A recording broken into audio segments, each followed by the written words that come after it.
আসসালামু আলাইকুম প্রিয় খামারি ভাই।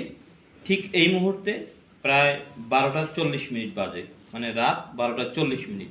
আমি আপনাদেরকে কি বলছিলাম যে আমি যখন খামার থেকে বিশেষ করে মশাটা যখন তাড়াই, তো আমি সন্ধ্যার দিকে কিন্তু একবার কয়েল জ্বালাই, আর একবার কয়েল জ্বালাই একেবারে মধ্যরাতে। তো আমি যে সন্ধ্যার সময় যে কয়েলটা দিয়েছিলাম 4টা কয়েল, ঠিক এইদিকে একটা ওইদিকে একটা, এরকম করে আমি এই 4 কর্নারে কিন্তু 4টা কয়েল দিই।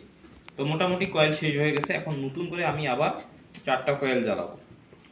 তো ওইদিকে একটা দিয়ে দিয়েছি, এখন কয়েল দিব। আমি যেটা করব সেটা হচ্ছে, যেহেতু আমার খামারটা একটু প্রশস্ত, এই কারণে যেটা করব সেটা হচ্ছে যে চারদিকে যদি 4টা কয়েল দিয়ে দেই, মোট কথা প্রতিদিন প্রতিদিন যদি আমি মোট 8টা কয়েল জ্বালাই, তাহলে কিন্তু আমার খামার থেকে যে মশাটা আছে, মশাটা কিন্তু থাকে না।